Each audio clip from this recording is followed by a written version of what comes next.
Eu fiz muita coisa, tanta coisa, que eu não sei agora. Hoje eu não sei o que mais fazer. Daí eu peço ela para Deus. Por que a gente encontrou um corpo e o outro não? Ele entrou no carro e aí o carro sumiu, né? E ele não voltou mais.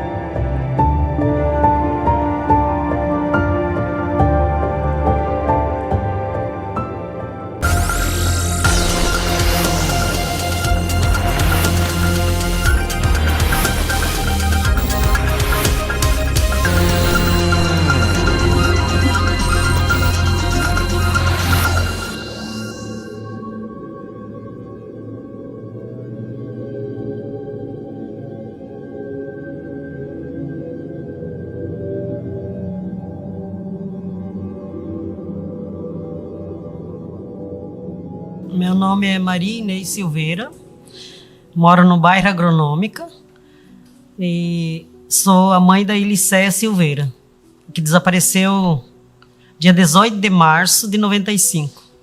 Nossa, mais ou menos umas 14 horas da tarde. Umas 14 horas. Foi planejado, eu queria muito a Elicéia, minha primeira filha. E ela trouxe muita alegria para mim. Desde que ela nasceu até a hora que desapareceu. Nossa vida era boa. A Elicéia é uma menina muito meiga, muito amável, quieta.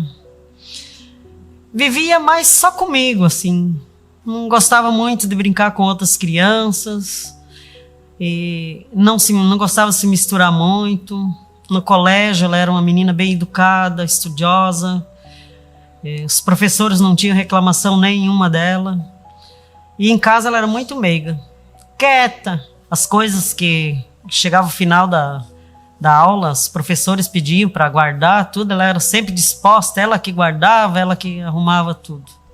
Isso desde a creche ela era uma menina muito meiga. Não gostava de se enturmar com outras crianças, com nada. E nem com adultos. Não gostava muito de falar com ninguém. A tia delas aí chamava, que ela estava passando da escola, que ia sempre... Ela ia comigo, que eu trabalhava perto, e ela ficava na escola. Mas no dia que eu não ia para o trabalho, eu sempre deixava ela ir, mas com os alunos maiores, as pessoas de confiança maiores, sabe?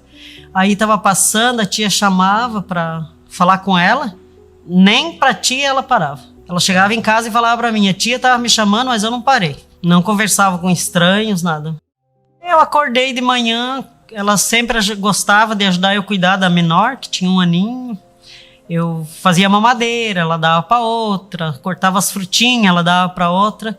Tava tudo normal. Aí fiz almoçamos bem.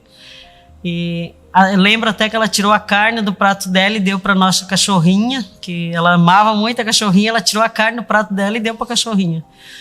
Aí comemos, daí eu pedi para ela ir no Angelone comprar um remédio para essa menor, que tinha um ano.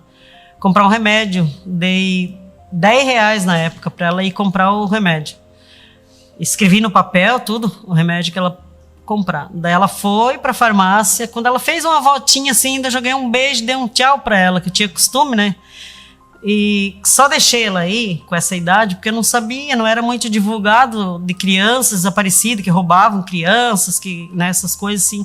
Não era muito divulgado na época, ninguém sabia, né? Senão não tinha deixado ela ir buscar o remédio. Aí ela foi, comprou o remédio, colocou o troco do dinheiro dentro do saquinho da farmácia e diz a mulher da farmácia que ela saiu. Só que daí, naquele momento que ela saiu, me deu uma coisa muito ruim no peito, uma dor no meu peito, meu coração batia forte. Aí eu pensei na minha família do Paraná, alguma coisa de mal que tivesse acontecendo. Mas não era a hora que estavam pegando a minha filha. Porque aí eu não dei tempo dela ir e voltar. Aí eu saí correndo, eu pedi para o vizinho da frente, cuida da Zaila para mim, deixei tudo aberto. Eu disse, eu acho que a Elicéia levou uma batida, daí ele falou para mim, vira essa tua boca para lá. Eu estava sentindo um pressentimento ruim, sabe? Aí eu fui atrás dela. Quando eu cheguei na farmácia, a mulher da farmácia que fazia nem 1 minuto que ela tinha saído com o remédio. E daí foi a última notícia que eu soube. Daí lá de dentro do Angelone mesmo, eu já liguei para a polícia, lá pro 5º DP. Eles me falaram que ela poderia estar com os amigos ou com o namorado. Eu disse, não, minha filha tem 9 anos, ela é uma criança.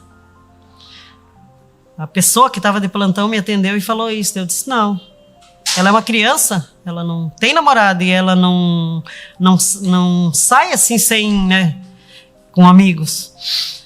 Aí, dali pra frente, a mulher da farmácia disse, procura dentro do Angelone, quem sabe ela foi tomar um suquinho, alguma coisa, mas eu botei o anúncio.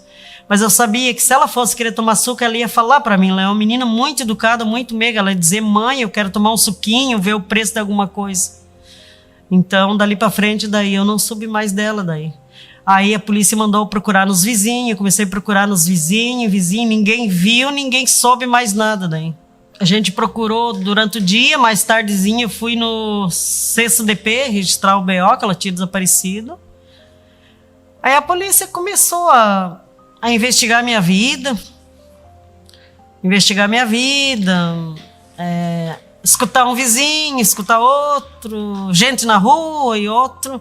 Aí eu acho que lá pela quarta-feira, quinta-feira que foram procurar minha filha. Daí começaram, uma delegada que pegou o caso, daí começou a investigação boa mesmo, assim, procurar qualquer pista que vinha, mesmo enganosa, ela até chamava eu para ir junto.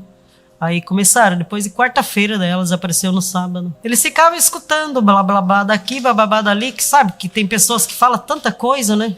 No momento que eu sentia aquela angústia no meu peito, aquela dor no meu coração, e daí eu sabia que algo ruim tinha acontecido, que alguém tinha pegado ela. Eu já nem dei tempo dela voltar da farmácia. Eu fui atrás. Quando eu sentia uma coisa ruim, eu fui atrás. E daí os vizinhos também ajudaram a procurar, ficamos procurando, né? Um ia para rodoviária, outro para aeroporto, procurando todas as casas, todo o bairro todo, virando. Teve vizinhos muito bons também, que ficou uns 15 dias procurando, saindo para os bairros, sabe? Mostrando foto, procurando. Só a mulher da farmácia que viu ela saindo da farmácia. Depois ninguém viu mais nada. Teve várias pistas, várias pessoas falando, mas era tudo coisa falsa, nenhuma coisa concreta, que foi bem investigado daí. Eu ia na delegacia todos os dias, perguntar se eles não tinham pista, todos os dias. Eu procurava jornal, botava no jornal todos os dias, na televisão que eu podia.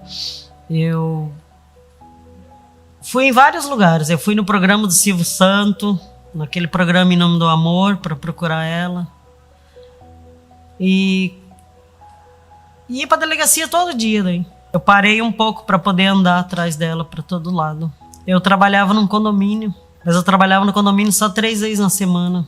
Segunda, quarta e sexta, 4 horas só. E aí o resto eu fazia faxina e lavava roupa para fora na época. Eu pedi para a polícia ver no ML, quem sabe que Deus o livre tinha acontecido uma batida, alguma coisa, né? Nos hospitais, procurar. Eu estava trabalhando um dia, isso já fazia, eu não lembro bem direito, se fazia 2 anos, 3 anos que ela tinha desaparecido, não lembro. Mas daí eu morava perto do Conselho Tutelar, do SOS Criança na época, era o SOS Criança. Aí eu cheguei em casa do trabalho, disse que o SS tinha estado lá me procurando, que sabia alguma notícia da minha filha. Da minha casa, eu não respeitei a rua, carro, nada. Eu cheguei do trabalho assim, eu larguei tudo, eu saí correndo. Eu fui até SS, acho que eu não levei nem 1 minuto para chegar lá. Cheguei lá e daí me falaram, o cara que teve, eu procurei ele disse, se acalma, eu queria saber, né? Aí foi aonde que o Conselho Tutelar lá de Minas Gerais ligou para o SOS dizendo que a Elisséia estava lá. Aí eu fiquei muito feliz, assim, eu fiquei emocionada, que parecia que ia me dar um negócio, muito emocionada. Aí demorava as passagens, demorava a ajeitar para a gente ir para lá buscar com a delegada, assim, e eu ficava naquela agonia, meu Deus. Aí chegamos lá à noite, ficamos no hotel, no outro dia fomos em Divinópolis, que era no interior de Minas. Daí chegamos lá e ficamos sentados, e nada deles trazer a Elisséia, e nada. Aí a gente perguntou para uma delegada lá, eu falei para ela, e a minha filha, onde é que tá? Já vai vir, que ela dizia que já vinha, né? Daí ela disse, tá lá, tinha uma moça sentada. Pra lá de tava eu, a delegada e uma detetive, uma moça assim. Aí quando ela falou, tá lá, eu já me botei num pranto de choro, porque eu já tinha visto aquela guria, eu sabia que não era minha filha, que eu acho que pode passar 30 anos, eu acho que eu reconheço a minha filha. Aí eu comecei num pranto de choro, eu comecei a passar mal. E não era a Eliséia. Era uma tal de Ludmila. Como que chegaram à conclusão que poderia ser ela? Porque ela chegou lá e se identificou como Eliséia e eu conversava pelo telefone também, ela falava alguma coisa meio parecido o que nós conversávamos, coisas assim. Mas eu acho que ela pegou num cartaz, deve ter pegado num cartaz internacional, né, essas informações que ela tinha. Aí eu voltei para casa decepcionada, daí. E o bairro todo estava esperando ela, fizeram cartaz, iam fazer festa, tudo, que eu fui buscar, né. Aí eu fiquei desesperada de novo. Tanto sofrimento, daí uma emoção enganosa e depois voltar tudo. E passou-se ser anos essa mesma guria de novo. Daí foi em Natal. Ligou de novo para a delegacia dizendo que era Eliséia que estava lá. Foi buscada de novo essa menina, chegou aqui, era a mesma Ludmila. Era a mesma Ludmila que eu tinha ido buscar há anos atrás. Dizer, se passando pela Eliséia. Ela falou que queria ser minha filha, que gostou de mim, queria ser minha filha. Queria que eu adotasse ela. Aí a gente se combinou com delegados daqui, delegada, para eu conversar particular com ela. Eu até disse que adotaria ela, que eu tinha muita coisa e dava um monte de coisa para ela e tudo, para ver se ela sabia alguma coisa sobre a Eliséia, sabe? Mas não falou nada. A gente nem sabe a idade, porque eu acho que ela nem documento tinha, a gente não sabe nem a idade, sabe? Se batia a idade ou não. Mas assim, na hora eu vi que não era minha filha. Totalmente diferente, uma moça mineira, diferente, até o sotaque. Você teve medo depois que essa moça apareceu pela segunda vez? Eu tive um pouco de medo. Eu tive um pouco de medo e às vezes eu penso, será que essa guria mesmo não sabia alguma coisa sobre a Eliséia? Hoje, na real, o que eu tenho feito é orar. Eu oro de manhã, antes de sair para o trabalho, eu oro à noite, pedindo ela para Deus, porque eu fiz muita coisa, tanta coisa, que eu não sei agora. Hoje eu não sei o que mais fazer, daí eu peço ela para Deus. Eu quero ter uma resposta, ou uma notícia dela, quero rever minha filha, que é muito triste. Faz 24 anos que a minha filha desapareceu, mas é duro. Eu tenho ela no meu coração e na minha mente ainda. Se eu estou viva, se estou vivendo, é com esperança ainda de encontrar ela. Dói. Eu tenho a roupa dela guardada, tenho o caderno que ela escreveu na sexta-feira guardado, a mochila dela guardada na minha casa, tudo. Eu até quando vim aqui eu trouxe a roupa que ela mais gostava de dentro da minha bolsa. Eu amava muito minha filha, minha primeira filha. E eu tenho outra filha. Mas uma não substitui a outra. Eu tenho amor para as duas. Até hoje eu sofro muito, muito, muito, muito. Perdo noites e noites de sono pensando, aonde pode estar minha filha? Quem fez isso tirou um pedaço do meu coração. Eu ando na rua, vejo moças mais ou menos da idade dela, eu fico imaginando, minha filha pode estar assim. Que daí eu não vi mais ela crescer, ficar mocinha junto comigo. A irmã também sofre, a irmã fala sempre.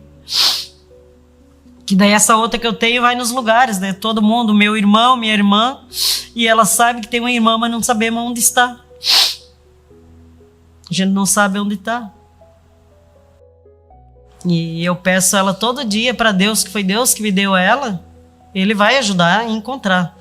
Através da televisão, de alguma maneira, Ele vai ajudar a encontrar ela. E se a minha filha estiver ouvindo, ou alguém que ouve, pelo amor de Deus, se alguém vê e souber o paradeiro dela, que entre em contato, né? Pode entrar em contato com a polícia aqui de Florianópolis, que nada vai acontecer para a pessoa. E a minha filha querida, se estiver ouvindo, pelo amor de Deus, entre em contato com a mãe.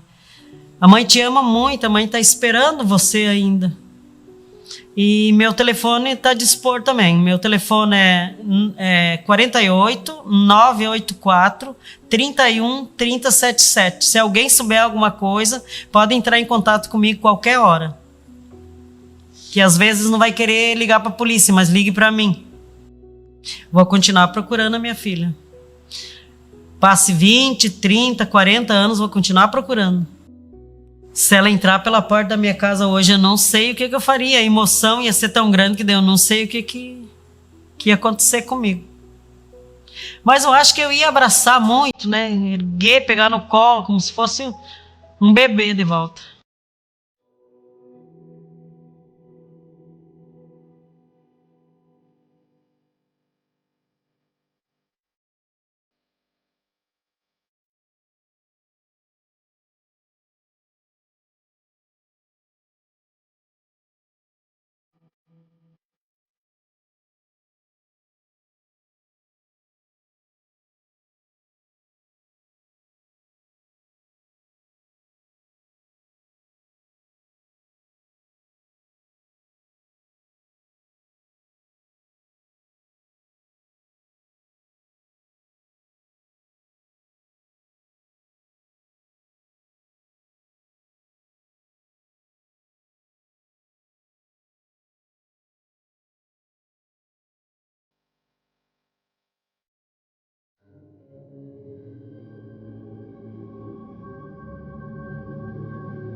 Comecei a ligar, tava dando caixa postal o celular dele, mandava mensagem, ele não respondia. Eu não desconfiei do Matheus em nada. Por que a gente encontrou um corpo e o outro não? Tá. Eu me chamo Selma, sou mãe do Matheus, eu sou funcionária pública, atualmente aposentada, eu era professora, né, do ensino fundamental. E o Matheus, ele nasceu em 1994. Eu já tinha um outro filho, mais velho, o irmão dele. E o Matheus veio assim num momento bem difícil da nossa vida, porque eu estava com um filho com problema de saúde. Não foi uma gravidez planejada, assim, né? Ele veio. Foi um parto meio complicado, porque eu não me lembro do meu filho ter nascido. Eu fui para a sala de parto e no momento do parto eu passei mal e quando eu acordei ele já tinha nascido. Ele sempre foi um bebê muito elétrico, muito esperto, uma criança que aprendia muito rápido e sempre fácil de fazer amizade. Na escola ele era bem elétrico, deixava as professoras bem preocupadas, porque ele não parava quieto, até que eu procurei um médico, né? Ele foi diagnosticado com TDA, ele é hiperativo. A inteligência dele tinha, só que ele não conseguia ficar calmo, e isso ele carregou para a fase adulta dele, ele sempre teve dificuldade de ficar parado, o Matheus sempre precisou ficar em movimento. Eu sou João de Matos Carreira, eu sou o pai do Matheus, eu trabalho na área de informática, de suporte, e estou atualmente com 55 anos. Sobre o Matheus foi nosso segundo filho, que eu tenho com a Maria Selma, e como ela já mencionou, ele é um menino hiperativo, sempre foi um menino sonhador, sempre teve as ideias próprias dele, muito independente, sempre os argumentos finais eram dele. Uma vez a minha esposa chegou em casa, tinha uma cortina na sala, né?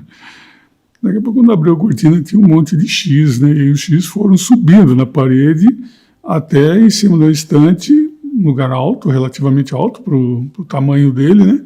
E atrás da caixa de som tinha um X. Minha esposa perguntou para ele, o que fez aqui, Matheus? Por que isso? Não, esse é o mapa do tesouro. Isso ficou marcado, é uma das peripécias dele que a gente lembra com uma facilidade. Nós mudamos em 2010 para Mogi e saímos de uma residência ampla, né, que eu morava numa chácara, e fomos para um apartamento. Essa mudança não foi muito, assim, para ele, por fato de ser hiperativo, ficar fechado entre 4 paredes não foi legal. Ele começou a sair para as ruas, aí eu trabalhava e não o via, porque ele ia para a escola, e a gente acabava passando o dia fora, né, porque eu trabalhava num horário que eles ficavam sozinhos. E aí ele começou a andar por Mogi e conhecer muitas pessoas, que eu não tinha conhecimento dessa amizade dele. No final de 2011, eu resolvi retornar para minha casa de Guararema com meus filhos. Meu marido permaneceu em Mogi. Nesse período, meu casamento entrou em crise. E eu perdi o controle do meu filho. Nessa época, ele começou a saía para a rua, não voltava, começou a beber nesse período. E eu, mesmo eu estando em cima, né, mas eu não tinha controle, ele saía à noite para a rua, eu não sabia o que estava acontecendo. Nesse período, eu estava sozinha com os meus filhos. E em 2012, ele, numa briga com o pai, ele saiu de casa e foi morar na casa de parentes. Aí eu perdi o controle do Matheus, porque aí ele ficou muito revoltado comigo, com o pai, e aí a gente não tinha mais como, eu não tive mais como cuidar dele diretamente, mesmo que por trás eu permaneci observando o que ele estava fazendo. Com a ajuda de amigos, eu consegui um trabalho para ele, como estagiário no Fórum de Guararema, e eu contava com a ajuda, né, de pessoas que me conheciam para poder eu dar um apoio para ele. E ele continuava, ele ficou 8 meses fora de casa. Nesse período, foi um período bem crítico, que ele começou a andar com uma turma bem barra pesada. E em uma das conversas que eu tive com ele, eu perguntei o que estava impedindo ele de voltar para casa. Ele falou assim: mãe, eu quero meu pai de volta.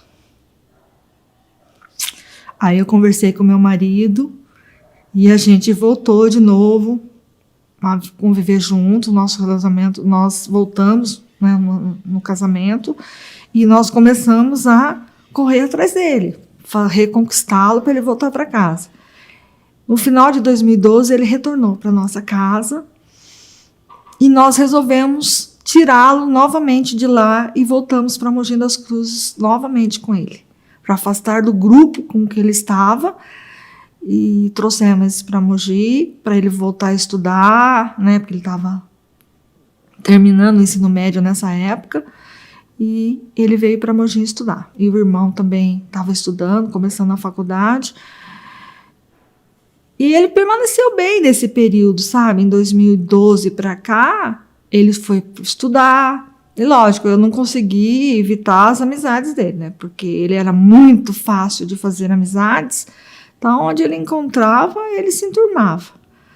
Em 2014, ele reconheceu, ele foi trabalhar no supermercado e conheceu a esposa dele, que vocês vão conhecê-la. E eles resolveram casar, né? Casaram. E de lá para cá, ele não vive mais conosco, vive com a esposa. Eu retornei para Guararema em 2015 e ele ficou com a esposa, né? Eles morando no apartamento em Mogi.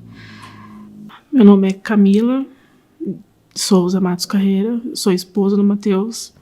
Eu trabalho no supermercado, sou auxiliar administrativo. A gente se conheceu no nosso local de trabalho. A gente trabalhava junto, ele foi para fazer um treinamento para ir para uma outra loja, e a gente se conheceu trabalhando mesmo. E enquanto a gente trabalhava junto, a gente só era amigos, né? Daí depois que ele foi para outra loja, a gente continuou conversando. Daí uma vez eu convidei ele para ir em casa tomar um café, ele foi, a gente tomou café. Depois numa outra vez ele foi para ir almoçar, foi ele mais uns amigos. Daí a gente já começou a namorar logo em seguida. A gente saía bastante, eu estudava, ele ia comigo até o meu curso, depois ele ia embora. Ele me acompanhava bastante. Ele ficava bastante em casa com meus pais, ficava final de semana, às vezes também ficava.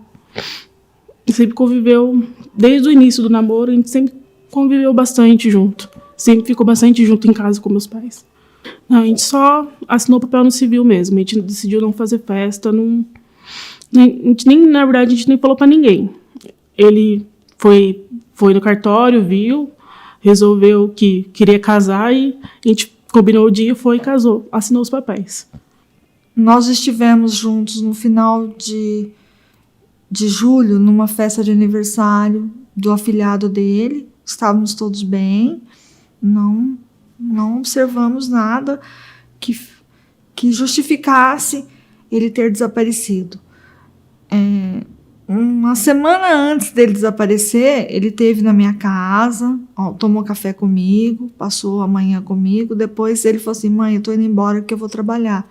Porque atualmente ele era motoboy de um aplicativo de entrega de lanches. Fazia pouco tempo, fazia o quê? Uns 20 dias que ele tinha começado a trabalhar nesse aplicativo. Mas no Dia dos Pais nós estivemos juntos, né? Almoçamos na casa dos meus pais, ele com a esposa. Nada que justificasse o que aconteceu com ele depois. Pelo menos a gente não percebeu nada. O Matheus saiu para trabalhar no dia 21 de agosto de 2019, à noite, e se encontrou com um grupo de motoboys que ficam aguardando as chamadas.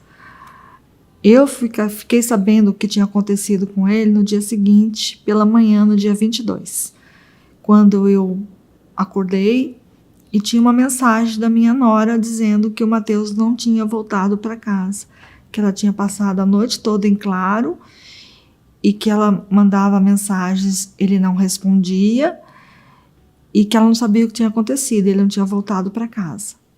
E eu saí da minha cidade e me dirigi para Mogi das Cruzes para saber o que estava acontecendo.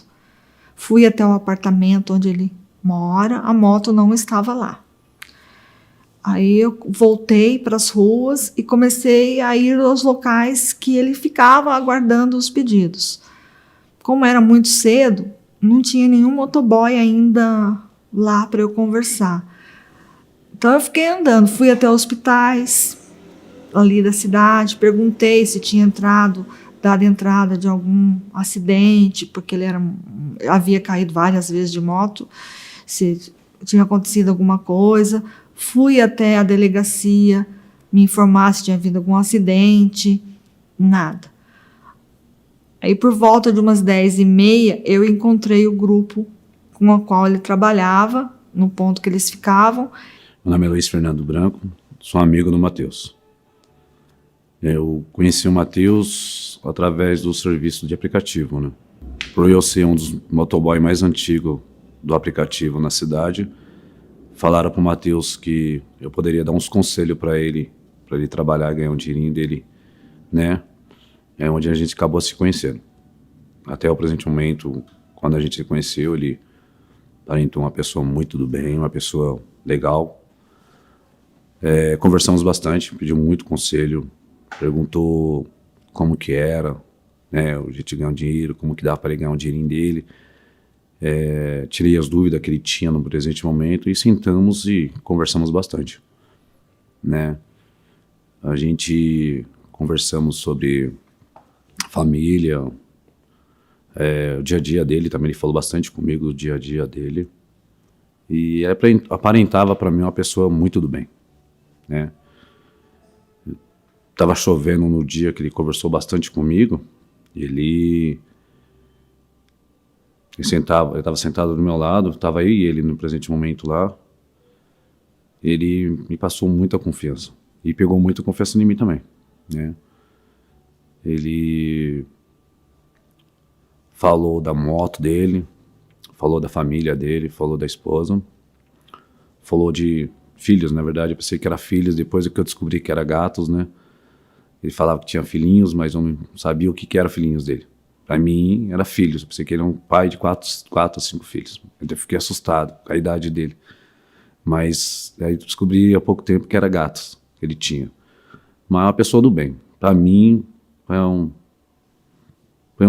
Foi um prazer ter conhecido ele. Acho que se ele estivesse comigo hoje no aplicativo, acho que seria um bom amigo de ter do meu lado, né? Acho que ele seria um bom amigo. Falou da moto que ele tinha, que a moto dele é chamativa, né? A cor dela. Eu falei para ele tomar cuidado com a moto. Em relação, estava aconselhando ele lugares que era perigoso no bairro, na cidade. Falei, toma cuidado com esse lugar, toma cuidado com o outro. Aí foi onde que ele falou da moto dele para mim.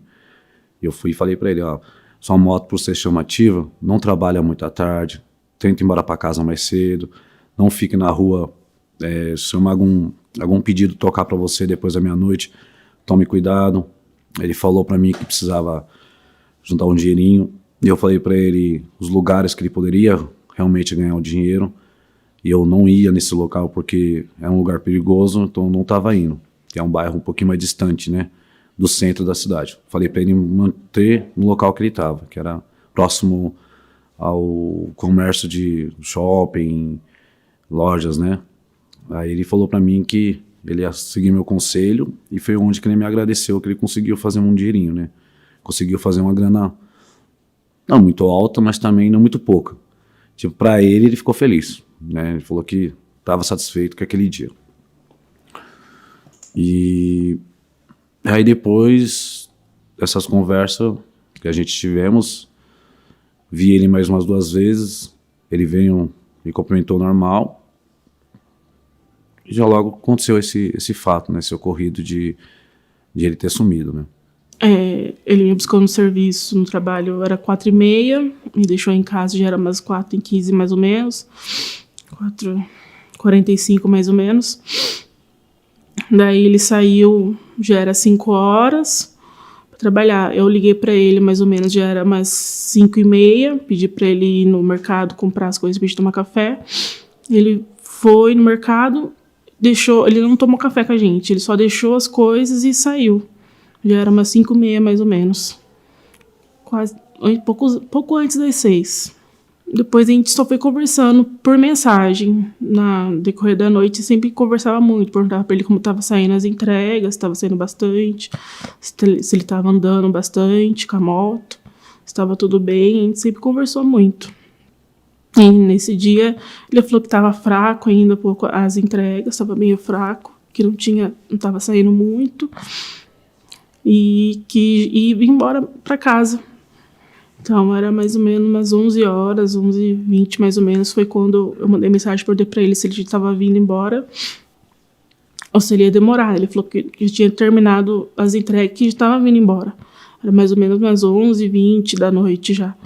Ele falou que já estava vindo embora. Foi a última conversa que a gente teve. Depois disso, ele não apareceu em casa e eu comecei a estranhar, né? Porque ele falou que estava vindo e não apareceu. Aí eu fiquei preocupada, comecei a ligar, estava dando caixa postal o celular dele, mandava mensagem, ele não respondia. E foi quando eu mandei mensagem para a mãe dele, falando que ele não tinha chego em casa ainda. Nesse dia ainda eu levantei, fui trabalhar, conversando com a minha sogra só por mensagem. Daí ela que foi procurar saber aonde ele estava, última vez que viram ele, um dos lugares. Aí foi mais a parte que ela foi atrás para ver. Conversei com os rapazes e eles ficaram até assustados, porque eles falaram, mas onde ele estava aqui conosco, trabalhando? Até por volta de umas 8 horas da noite ele estava aqui. Aí ele pegou a moto, saiu, falou que ia embora. E aí a gente procurou por todos os lugares, o grupo começou a passar mensagem pelo WhatsApp, se sabia de alguma coisa. Aí ninguém sabia, ninguém tinha resposta. Nós fomos para a delegacia e fizemos o boletim de ocorrência no dia 22. Depois disso, a gente saiu à noite da delegacia, porque demorou para fazer o boletim, porque como ele era casado, é a esposa dele que teria que estar fazendo, né?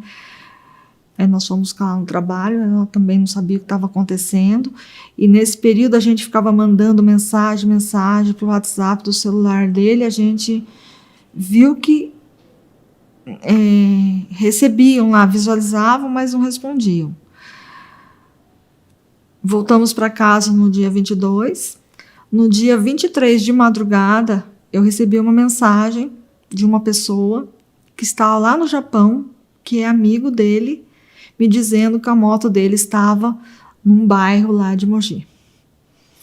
Num bairro chamado Cocoera, que era para eu me dirigir até lá, que a moto dele estava lá. Pela manhã, na sexta-feira, no dia 23 de agosto de 2019, eu e meu esposo nos dirigimos novamente para Mogi das Cruzes, fomos até esse bairro, realmente a moto estava lá. Mas e como é que a informação chegou a esse amigo dele no Japão, que a moto... Porque esse amigo morava lá nesse bairro e conhecia, a comunidade se conhece. Então, alguém deve ter falado para ele, porque ele mandou uma mensagem no WhatsApp para mim. No Messenger, na realidade, não foi nem no WhatsApp. Porque eu já tinha colocado nas redes sociais que o Matheus estava desaparecido. As pessoas começaram a se mobilizar. E eu recebi depois um áudio de uma outra pessoa dizendo até o local que a moto estava. Ele descreveu a moto, né? Porque a moto do meu filho era uma moto que chamava atenção, da cor laranja, né? Uma Yamaha, né, laranja, então não era uma moto discreta. Aí nós fomos lá, chamamos a polícia, fomos até o local. Realmente a moto estava lá em posse de uma pessoa. Aí nós chamamos a polícia conduziu essa pessoa até a delegacia para prestar depoimento e explicar por que ele estava com a moto do meu filho. Bom, essa pessoa, ela alegou à polícia que meu filho foi entregar um lanche por meio de solicitação do pedido do aplicativo. Ele alegou que meu filho deixou a moto com ele quando foi entregar o lanche e que depois retornava para buscar. Também disse que meu filho entrou num carro preto, que ele não sabe precisar modelo, nem placa, e não sabe para onde meu filho foi. Após o depoimento dele, ele foi liberado pela polícia, porque não tinha provas que dissesse que ele era responsável, não. Mas tinha registro do pedido dele no aplicativo? Bom, nós vamos saber isso depois, tá? Depois a gente entrou com uma liminar na justiça e que esse aplicativo nos forneceu todo o histórico de entregas do meu filho. E não tinha nenhum histórico nesse horário que meu filho foi realmente lá entregar um lanche. Para aquele endereço? Para aquele endereço, não tinha. Então, a história que o rapaz contou não era verdadeira. Nós entregamos todo esse material para a investigação da homicídios, que é o que conduz a investigação. Só que esse rapaz, depois que ele foi até a delegacia e prestou prestou ele está foragido. Então a gente não sabe onde ele está. No dia 23 ele prestou depoimento. No dia 26 ele foi novamente chamado para prestar novo depoimento. Ele veio com um advogado prestar depoimento, contou a mesma história que ele já tinha falado antes e deixou o telefone, deixou o contato e falou que qualquer coisa ele estava lá para responder, mas ele não apareceu mais, nem ele, nem advogado. Tá? Eles não sabem. Ele não está foragido. Porque essa semana ontem eu recebi uma informação de que ele se encontra lá onde mesmo ele mora, tá? Estava numa festa lá. Então ele não está foragido. Eu não sei por que a polícia ainda não pegou ele. O Matheus representava para mim uma pessoa muito do bem mesmo. Eu não apresentava nada de errado. Eu não desconfiei do Matheus em nada. Se você me perguntar para mim se eu me senti inseguro perto do Matheus, eu não me senti inseguro, eu me senti super bem. Por eu ser uma pessoa amigável, eu acho que bateu o jeito de ser amigo dele também, ele falava as coisas comigo, então tivemos uma boa conversa, conversamos bastante, até no dia que ele sumiu, né, ele estava comigo, Eu não consegui conversar muito com ele, porque eu estava com entrega. Né? Quando ele sumiu, aí vem à tona que o Matheus tinha sumido. Quando vem, a mãe dele vem falar com a gente, que a gente foi perguntar através dos motoboys, através dos grupos, através de todos, o que aconteceu com o Matheus. Quem estava com o Matheus naquele presente momento. Naquele presente momento que o Matheus estava lá, ele recebeu um telefonema, né, ou ele recebeu um telefonema ou ele ligou para alguém. E pegou a moto, se despediu de todo mundo e foi embora. Então, foi aonde que foi a última vez que foi visto o Matheus. Não vimos mais. Aí, falando com a família, com a polícia, eu falei que ele estava comigo sentado, o telefone dele tocou, ele atendeu o telefone, ele falou com uma pessoa no telefone, falou que era um amigo dele, que era Uber, e trabalhava com motorista de aplicativo, falou de dinheiro, falou uma quantia muito pouca de dinheiro. Esse amigo dele encostou o carro, né, conversou com ele, conversou um pouco com ele, ele falou comigo, se despediu de mim e foi embora. Isso um dia antes dele sumir. No dia que ele sumiu, ele fez a mesma coisa. Ele estava junto com os motoboy. Eu não estava presente assim, no momento porque eu estava fazendo entrega. Ele estava com todo mundo e o telefone dele tocou ou ele ligou para alguém, falou que ia fazer uma coisa tipo, tô indo embora, um abraço, tô indo trabalhar, né, uma coisa assim, e sumiu. Não vimos mais o Matheus. Foi aonde que a gente começou a saber a tona do que estava acontecendo com o Matheus, né? Que ele tinha sumido, que a mãe estava preocupada, que a esposa estava preocupada, que o pai estava preocupado. Aí os nossos amigos se reunimos e fomos atrás das informações todas para ajudar a família, né? Ajudar a mãe e o pai. Fizemos cartazes, espalhamos através de grupos de celular, né? De aplicativos, redes sociais, todos os tipos de redes sociais. Começamos a procurar informações. Começamos a receber as nossas informações, passar para a família, por ser uma categoria bem unida, né? A categoria do motoboy, ele era bem unida. Então a gente tem amizade com a cidade inteira. Então todas as informações que chegavam para a gente tentava levar para a polícia ou para a família, né? E até quando a gente descobriu que ele tinha desaparecido junto com o Bruno, né? Que é o outro rapaz que desapareceu junto com ele, a gente ficou meio assim, porque ele saiu de perto da gente, ele não estava com ninguém, ele estava praticamente sozinho, né? E depois que encontraram a moto do Matheus, com um rapaz chamado Lucas, né? Quando encontraram a moto, eu estive lá na delegacia, né? Junto com a família, eu estava lá junto com a família, e estava perguntando para a família o que estava acontecendo, né? Se o Lucas estava sendo preso, se tinha alguma informação sobre o Matheus. Ela falou que não. Aí eu perguntei, mas por que a polícia não prendeu esse rapaz chamado Lucas? Porque ele falou que a namorada dele conhece o Matheus através do aplicativo de entrega.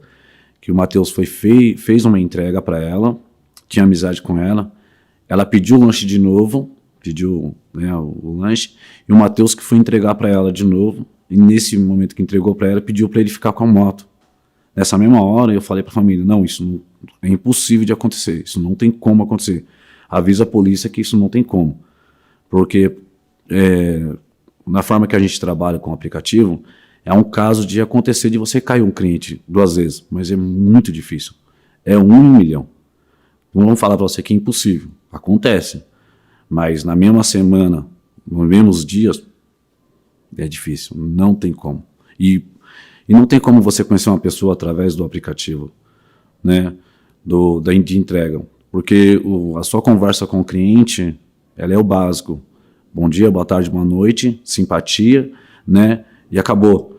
Se você passa desse limite, o cliente entrar com uma reclamação através da plataforma, você é expulso por assédio ou por qualquer outra coisa. Então não tem como você fazer amizade com o cliente através do aplicativo. Você tem que ser o mínimo, né? Por mais que você seja uma pessoa feliz, uma pessoa alegre, extrovertida, você não pode ter muita intimidade com o cliente, né?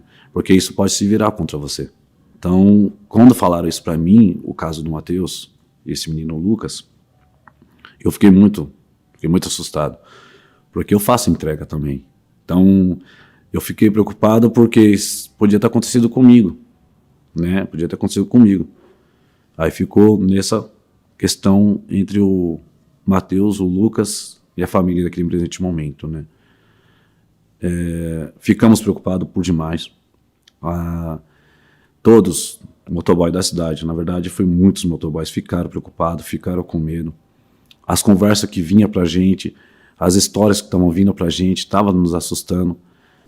A gente era muito apegada nas gatas, né? Então a gente ia dormir, elas iam dormir com a gente, então a gente dormia tudo junto, com as gatinhas na cama. E era a melhor hora do dia. A gente ia pro quarto assistir televisão e os gatos iam junto. Ele era promotor de vendas, né? Daí ele saiu, ficou tempo parado, ele começou a fazer bico como segurança à noite, final de semana. E foi seguindo assim, foi bastante tempo fazendo bico de segurança à noite. Daí depois ele conseguiu um emprego num pedágio, né? Que ele continuou fazendo promotor de vendas, mas ele vendia um negocinho para os carros não precisar parar, né? Para passar direto esse pedágio. Daí saiu também e depois que ele saiu, ele voltou a fazer segurança, trabalhar com segurança à noite e ficou bastante tempo assim. Acho que daí foi assim quando ele conheceu esse amigo dele.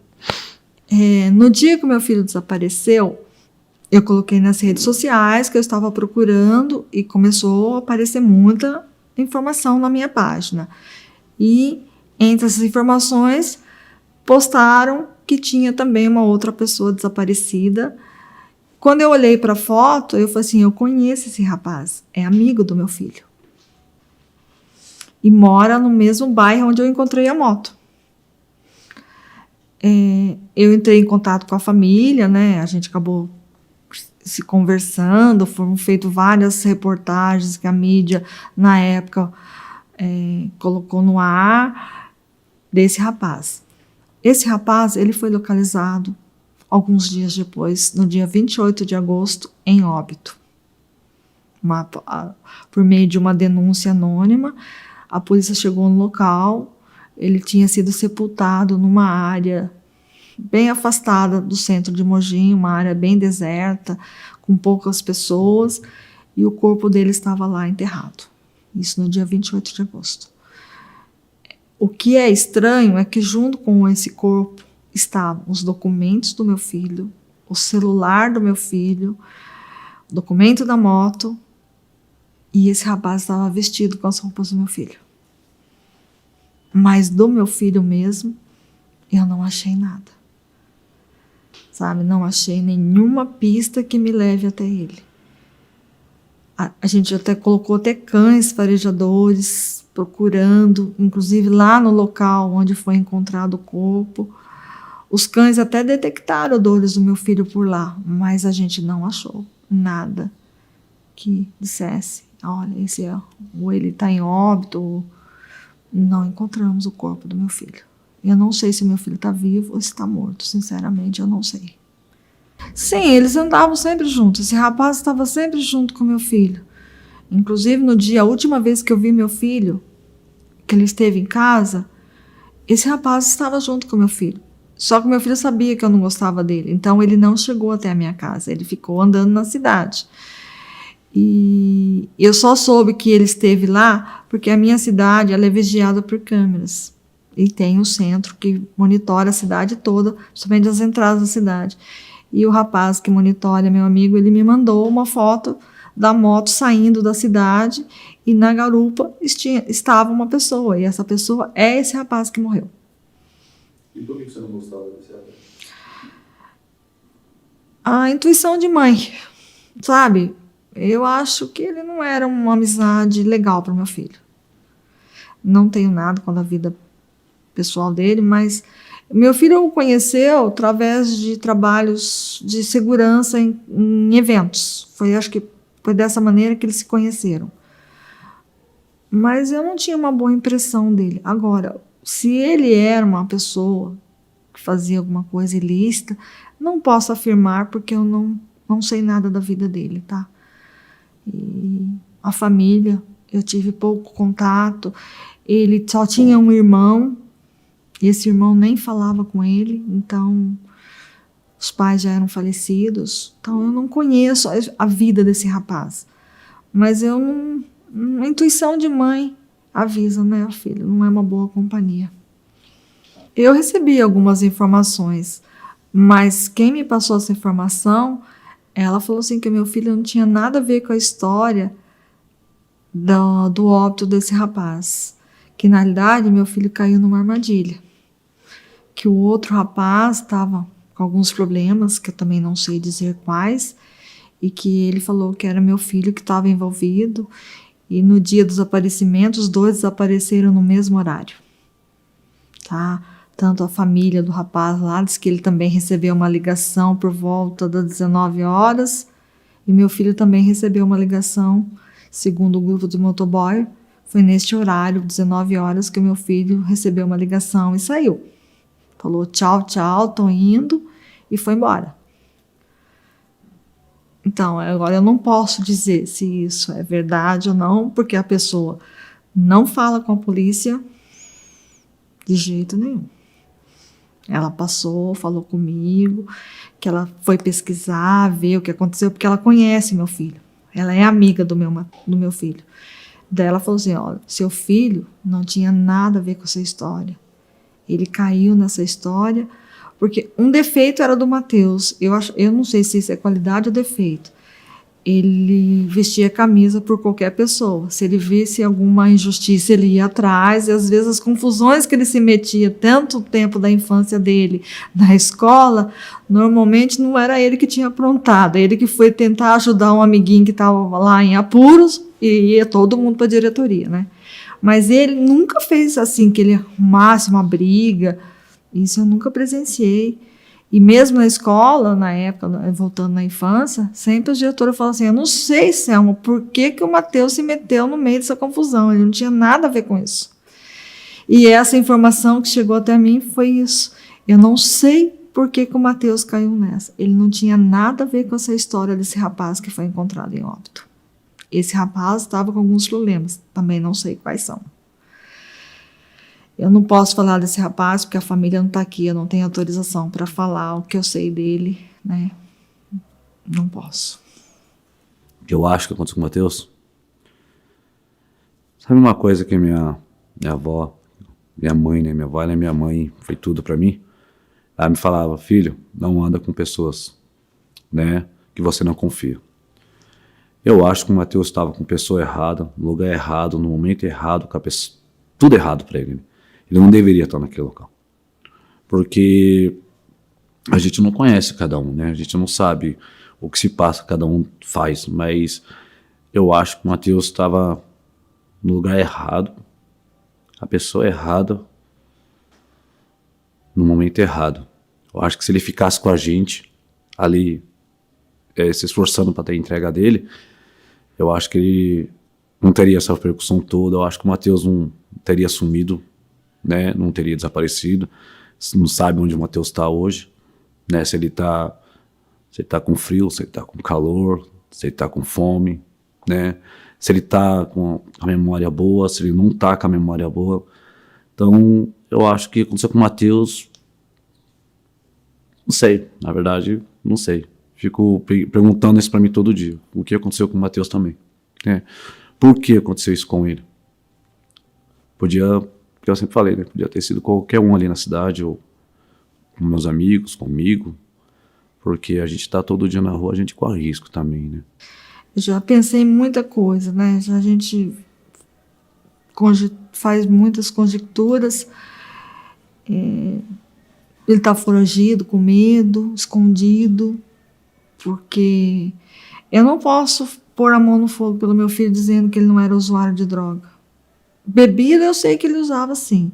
Agora, meu filho não é um dependente químico que vive, a gente sabe quando a pessoa é dependente químico, o estado que ele fica. Não sei se vocês vão olhar as fotos dele, vocês vão ver que ele não aparenta um dependente químico. Ele tinha família, estava sempre em casa, a esposa dele estava sempre com ele, ela mesmo não acredita nessa teoria que ele era um usuário de drogas e estava devendo lá porque essa é a hipótese da polícia, tá?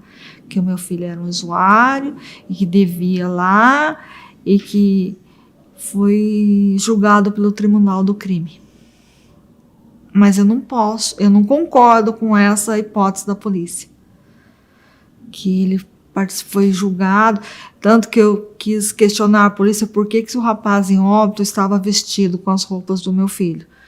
Daí ele falou assim, mas quando acontece um julgamento, é sem roupa. Diz que eles tiram a roupa e fazem o julgamento. Depois manda catar a primeira roupa que encontrar, se vestir rápido, para eles finalizar o trabalho. Que daí já é o óbito, né? Mas eu não concordo com isso. Porque se meu filho tivesse sido julgado no tribunal do crime, por que a gente encontrou um corpo e o outro não? Não acredito que essa percussão essas conversas que teve sobre o Matheus, sobre facção, sobre droga, sobre dívida, eu acho que isso foi... acho que é um presente momento, acho que é uma coisa que a turma quer colocar a culpa em alguma coisa, né? Vamos colocar a culpa em alguém, né? Que é mais fácil de assumir que Matheus sumiu e a gente não tem resposta. Eu acho que foi isso. Esse negócio de hipótese dele fugir, desaparecer, olha, nunca ele chegou a falar abertamente dessa forma. Companhias erradas. E eu acho que ele também, o fato dele ser muito extrovertido e fazer amizade fácil, ele acreditava muito fácil também nas pessoas. Não vê perigo nas coisas. Eu, por exemplo, não vou em qualquer lugar. Eu vivo aqui em São Paulo durante a semana, eu não vou em qualquer lugar. Porque eu não acho seguro. Mas ele acho que não tinha essa percepção. Não tinha esse senso de maldade no coração, né? De que pode acontecer uma coisa ruim ou aquele lugar não é bom. Se eu ver que o lugar não é bom, eu não vou. Né? Você evita isso para evitar problemas para frente, né? E eu acredito que ele estava no lugar errado, com as companhias erradas e talvez tentando ajudar um amigo ou em alguma situação e acabou se envolvendo numa questão que ele não fazia ideia. Olha, que ele usava bebida? Sim, é que quando você está em casa você usa moderadamente, quando você está fora, eu não saberia dizer o quanto ele usava da bebida fora de casa. No bairro onde nós encontramos a moto e que supostamente foi o último lugar que ele esteve depois de ter desaparecido, o comércio de droga é bastante forte. Mas, por outro lado, nós nos encontrávamos na sexta-feira, ele passava finais de semana em casa, ou nos reuníamos, às vezes, na casa da minha sogra, e nunca vimos comportamento agressivo ou característico de uma pessoa que sofre ou está em abstinência por conta da falta do uso da droga, né? Então, por isso a gente não acredita que ele era um usuário compulsivo, né? Ou um viciado, mas por conta dessa característica que a gente conhecia do lado dele, né? Então, droga, eu nunca cheguei a presenciar nada. Ele nunca chegou a chegar em casa alterado, nunca cheguei a pegar ele com drogas em casa, nunca vi ele drogado. Nunca presenciei nada do tipo, nada. E depressivo sempre foi muito alegre, sempre foi muito brincalhão, bagunceiro, então não cheguei a perceber nada. Eu, particularmente, eu jamais pensei que um dia isso ia vivenciar toda essa dor que eu estou passando. que é muito triste. Eu não sei nem para onde ir, sabe? A quem recorrer. E as redes sociais que têm me ajudado. Por meio das publicações, eu cheguei nas Mãe da Sé, né, da ONG, ao Instituto Ímpar, que está me ajudando, que foi, acho que por meio do Instituto Ímpar que cheguei até vocês. Algumas outras páginas de desaparecido que compartilham e publicam. Eu sei que eu fiz uma postagem um mês atrás, isso teve 22 mil compartilhamentos. Então, a minha arma de busca atualmente são as redes sociais. Porque alguém viu, alguém, se ele está em situação de rua, alguém vai ver e vai me passar essa informação. Porque com a justiça é difícil, né? Eles têm uma linha de investigação que não é igual da gente, né? Uma coisa que a gente tem percebido é que a desesperança vai diminuindo. Aí você recebe alguma mensagem, alguma informação, um reforço de esperança, e você fala, não é possível. A gente acredita que ele pode estar sendo mantido em algum lugar, que ele não tem comunicação, porque tudo que ele tinha, maneira de se comunicar, foi tirado. O celular dele está com a gente, documento também está com a gente. Ele não tem documento, não tem nada. Não sei em situação ele estaria hoje e como que ele poderia fazer ou se ele tem acesso para se comunicar. Acho que não tem. Se não tiver, a gente não tem como descobrir, porque as pessoas não falam. As pessoas da comunidade onde ele estava não falam por medo, né, de própria represália vamos dizer assim, de quem domina a região e faz o tráfico, né? Um abraço. Meu filho era grandão. Né? Tem 1,90 m. Então ele vinha com os braços abertos e me abraçava. Era muito carinhoso. É muito carinhoso. Então o que eu sinto dele é esse abraço, esse sorriso. Que o Matheus sempre gostou de festa. Sabe? E sempre gostou muito do mar. Íamos comemorar na praia, como ele sempre gosta muito da água, muito do mar. Acho que eu faria uma grande festa. E agradecer a Deus por um milagre.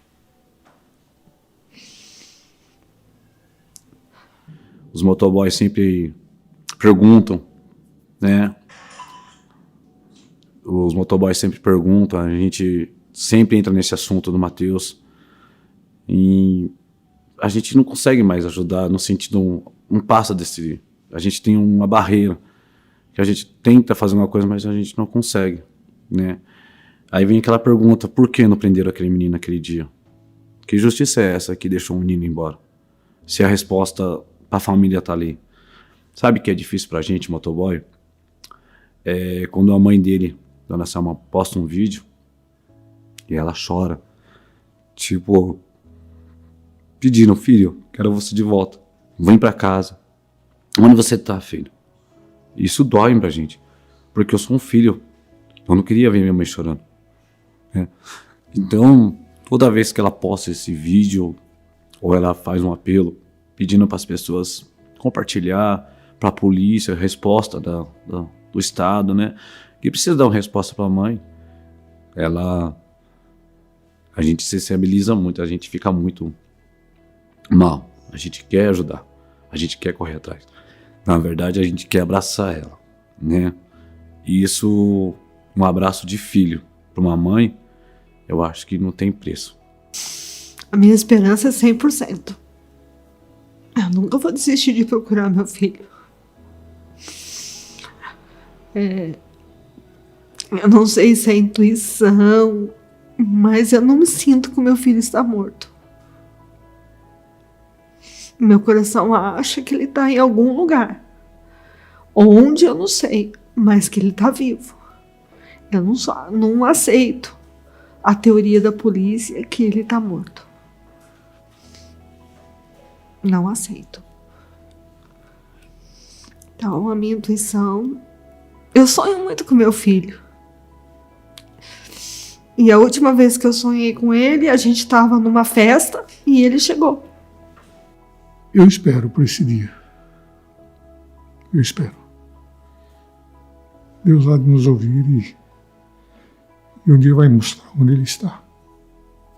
E nós vamos buscá-lo. Se Deus quiser.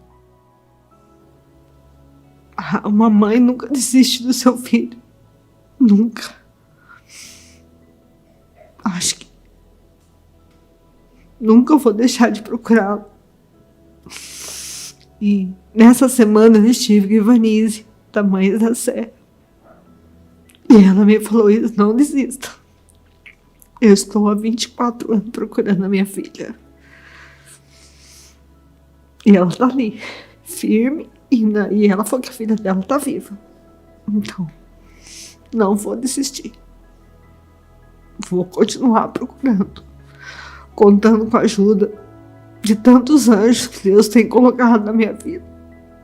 E vou continuar a busca até encontrar. E eu vou encontrar meu filho. Tenho certeza disso.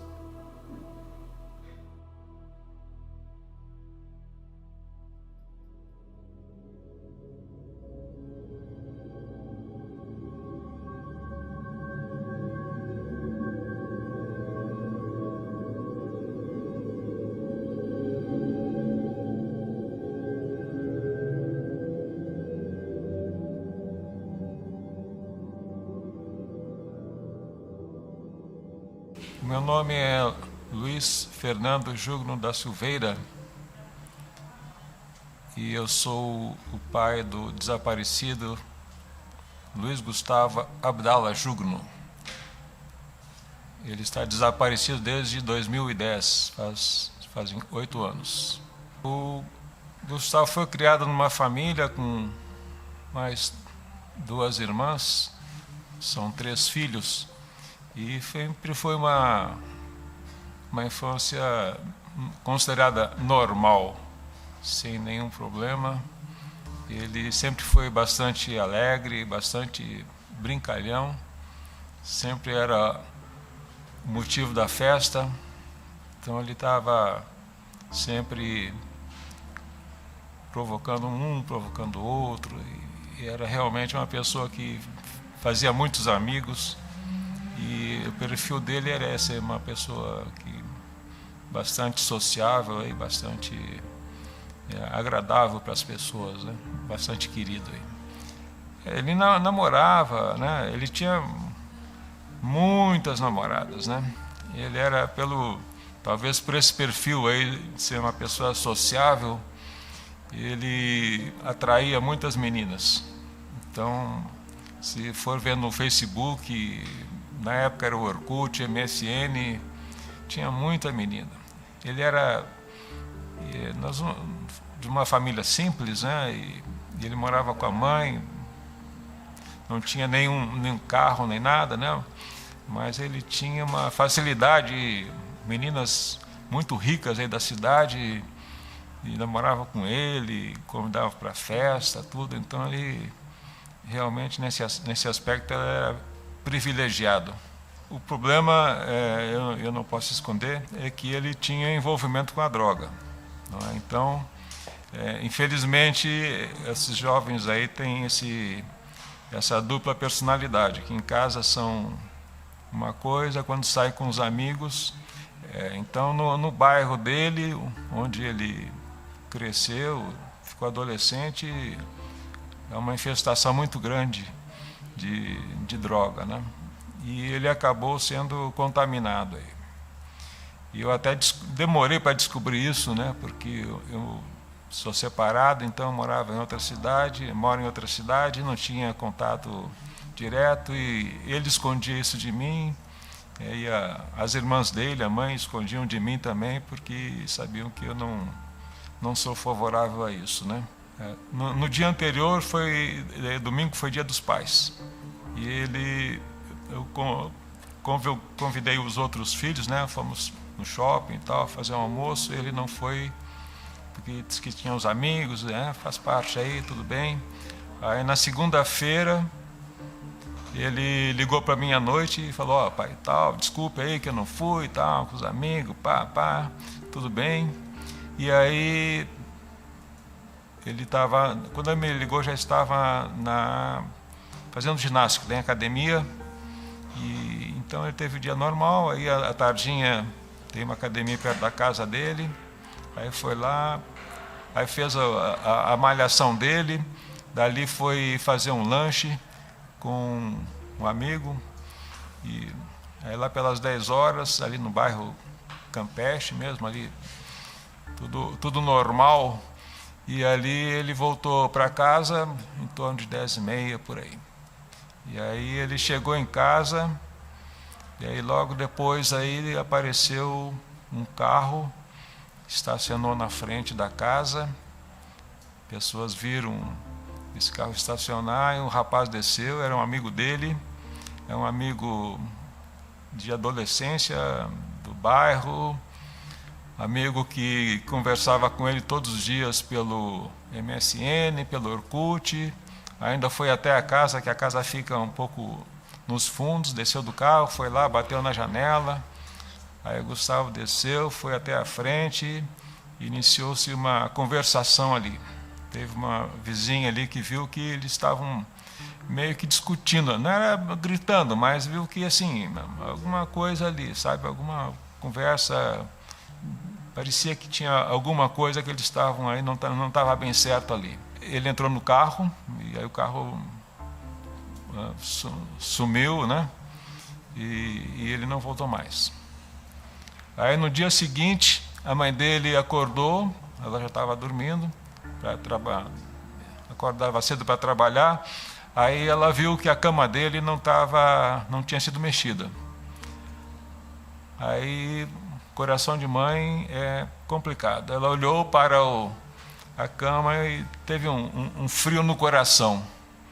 E aí porque ele saía de vez em quando, saía bastante, ia para a casa dos amigos e tal, para as namoradas, mas sempre avisava.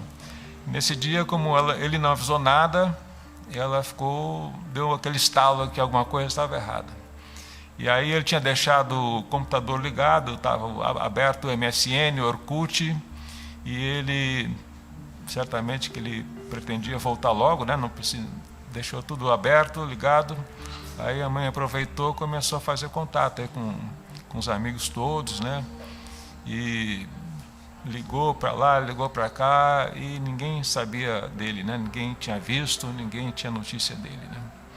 E assim foi até a noite.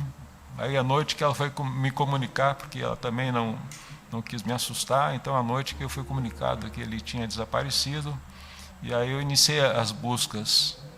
Fui buscar nos hospitais aqui do centro, eu estava na cidade, numa terça-feira eu estava no centro, fui nos hospitais fui no ML, fui no hospital principal aqui de emergências, né? Ver se tinha entrado alguém com aquele perfil, né? E não encontrei nenhuma. Fui nas delegacias também, ver se não estava preso, enfim, e aí fiz uma ronda dessas aí e não consegui nenhuma notícia dele. Aí foi no dia seguinte, ele desapareceu na segunda noite, aí na terça-feira à noite a família fez as buscas, né, inclusive eu à noite, terça-feira à noite. Aí na quarta-feira a minha filha mais velha foi até a polícia, né, vimos que era alguma coisa grave que tinha acontecido, e aí ela foi à delegacia, fez o BO, e aí começou a parte policial. Mas na quarta-feira mesmo aí começaram a chegar as notícias, né, de que ele estaria na casa do fulano.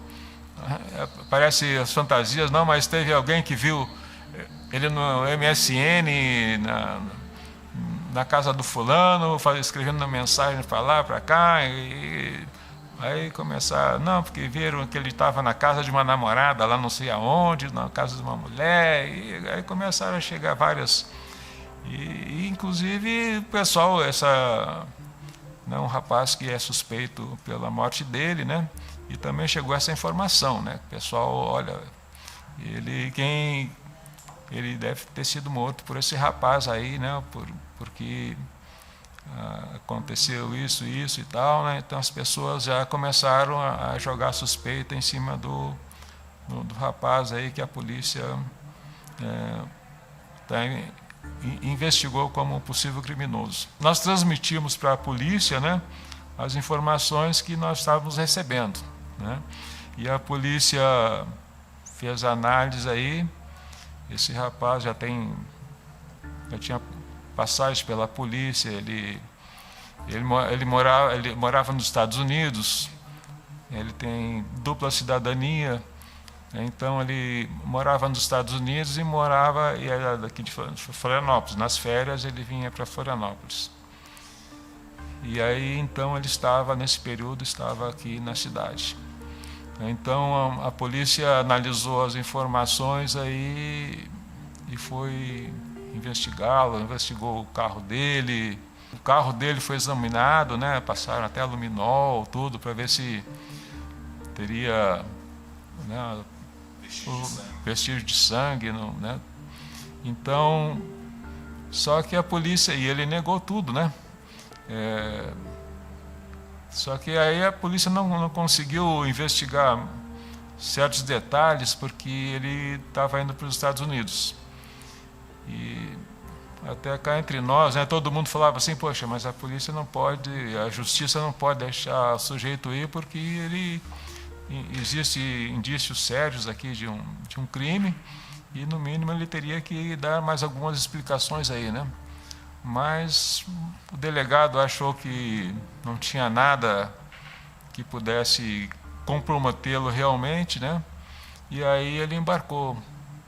Uma semana depois ele foi para os Estados Unidos. Foram criadas várias explicações aí, né?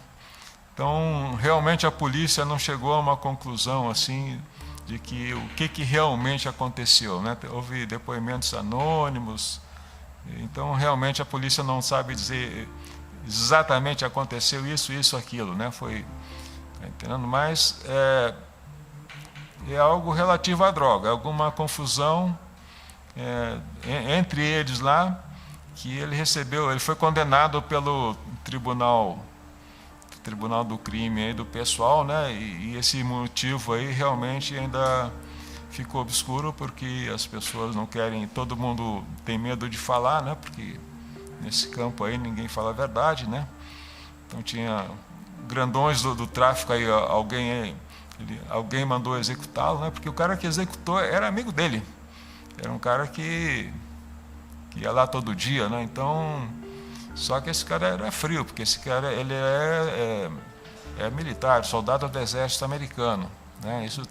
Então ele estava acostumado a matar pessoas, né? Tinha outros envolvimentos aí.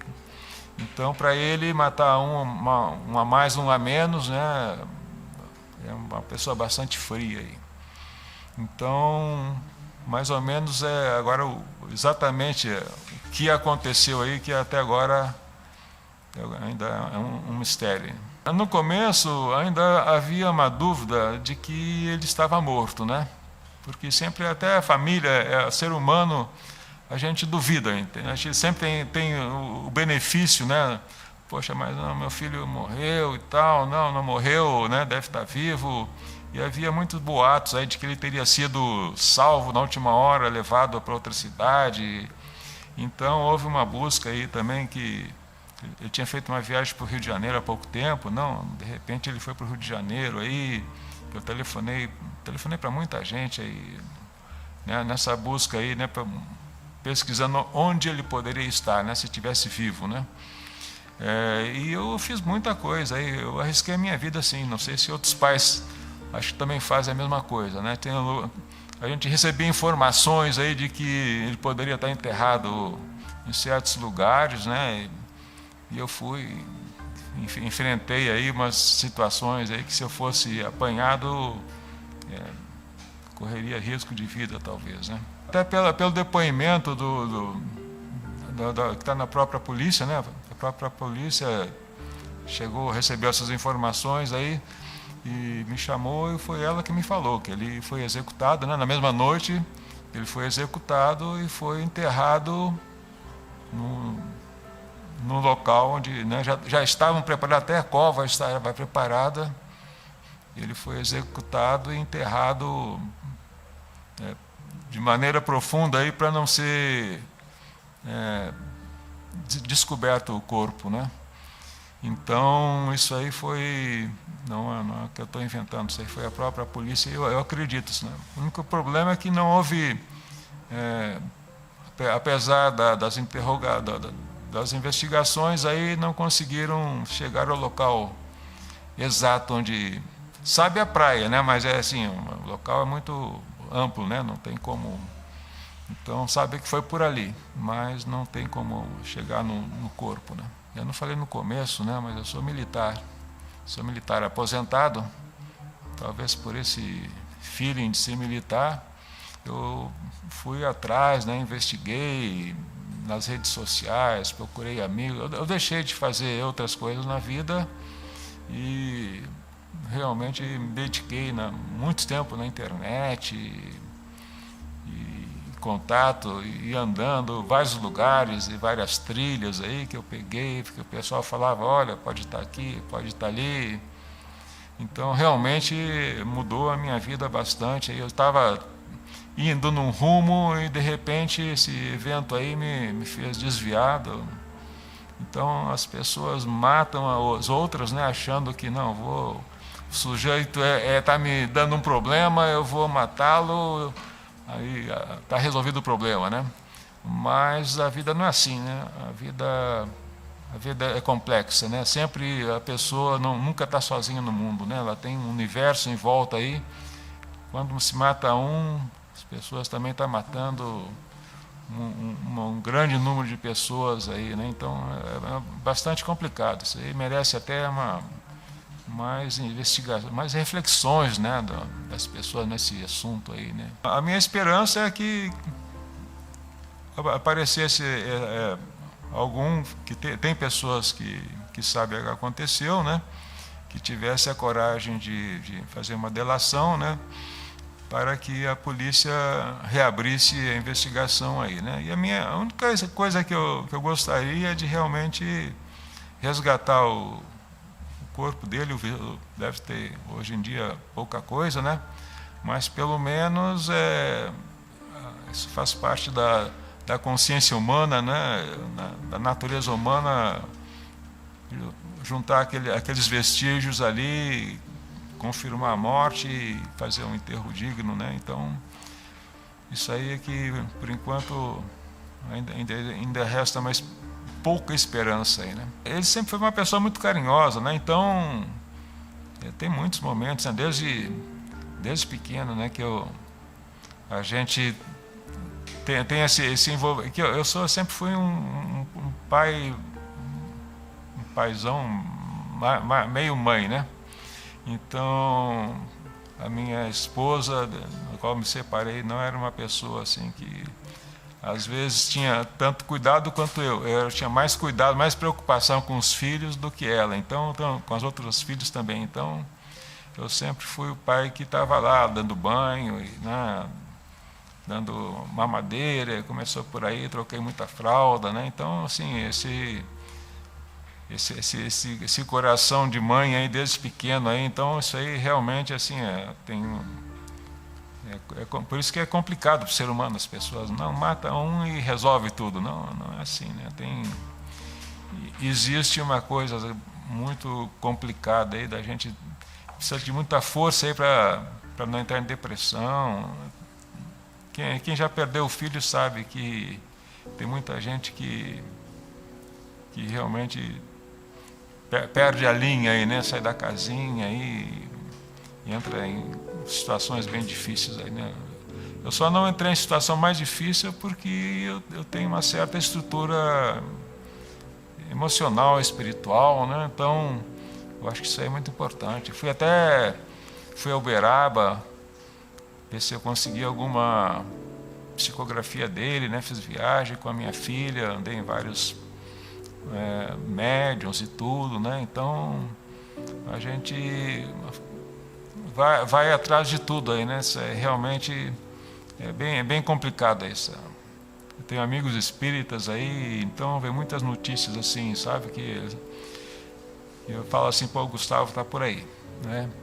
Então acontecem pequenas coisas aí, né? Dentro da família, né? Vários lances, na época do aniversário dele, então, na época que ele fez aniversário no dia 29 de julho e desapareceu no dia 9 de agosto, né? Então nessa época aí é bastante complicado, aí que tem sempre coisas que acontecem aí que a família fala assim, pô, cara, o Gustavo tá aí, não é? Então realmente existe essa presença dele, né? essa sensação aí de que ele está por aí, né?